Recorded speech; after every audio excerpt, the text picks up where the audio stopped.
On this program, I thought I would try something a little different. I worked for many years as a sculptor in my part-time. When I joined the pro-life movement, many of those who participated had attractive young ladies who wanted to pose and who were willing to symbolize figures from both the Old Testament and the New Testament. When I first asked a young lady to pose for me, we would do a portrait just to find out to see if she was photogenic, or I should say sculpturogenic. Now, as I stated, these first portraits were to determine if the girl would be a good model. And as you can see, I think you will admit, Camille was a very beautiful girl. Now, this is a portrait of Veronica. Camille proved to be a very excellent model for Veronica.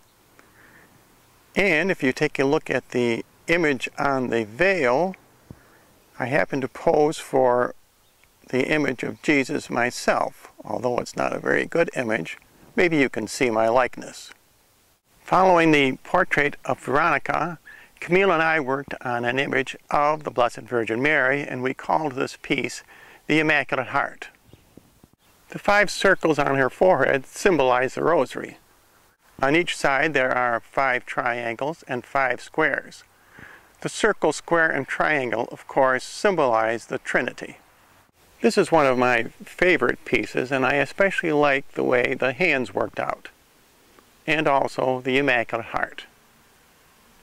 For my next piece with Camille, I wanted to do a woman from the Old Testament, so I believe this could best be titled the Queen of Sheba.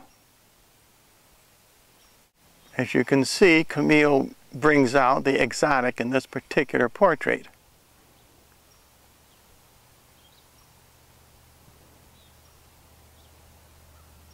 Karen was a beautiful Latino girl I met in Atlanta, and I knew she would make a good model, so we skipped over the first portrait stage, and so I decided to do another figure from the Old Testament, and this piece is called Esther.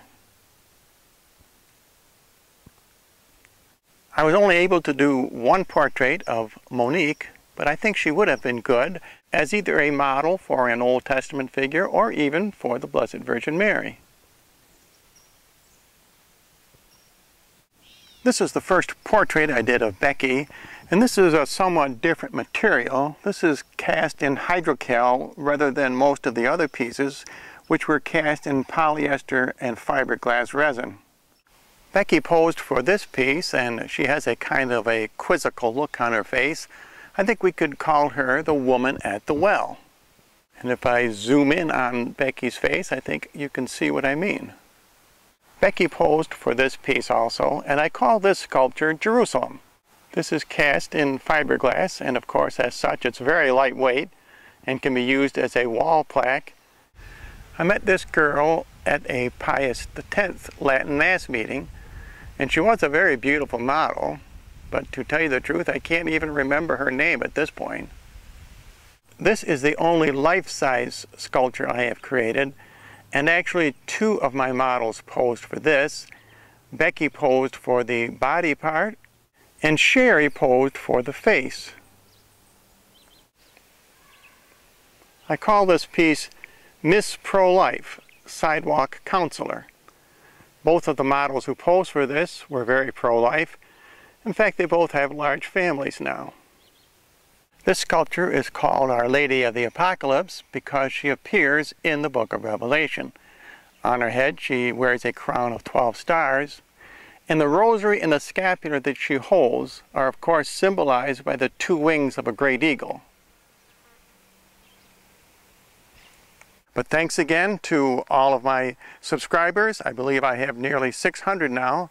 I also have over 250,000 views on YouTube. And I hope you enjoyed this video.